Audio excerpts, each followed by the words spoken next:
is crypto organic, no? Ang crypto organic naman po, ito yung ginagamit natin pang cleansing, di ba?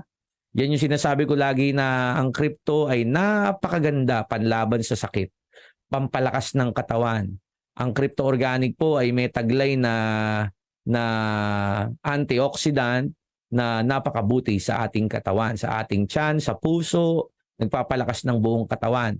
Ang crypto organic may anthocyanin, may antioxidant, may resveratrol, may vitamin C, may flavonoids, may ellagic acid. Napakarami pong taglay nitong mabuti sa katawan. No? Napiprevent ho natin yung nutrient deficiency. No?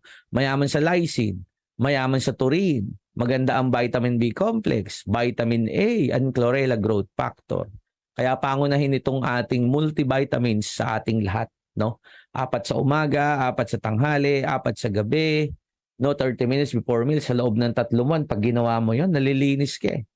Ini-improve ang platelets, hindi lumalapot, hindi bumababa, no? Maganda ang level ng platelets. Maganda ang ating cortisol level, hindi tumataas kasi pag tumaas yung stress hormone, nasisira internal organs.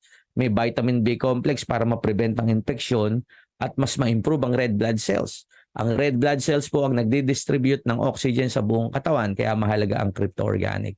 And vitamin A para manatiling malinaw ang mata, hindi ho basta-basta lalabo ng mabilis.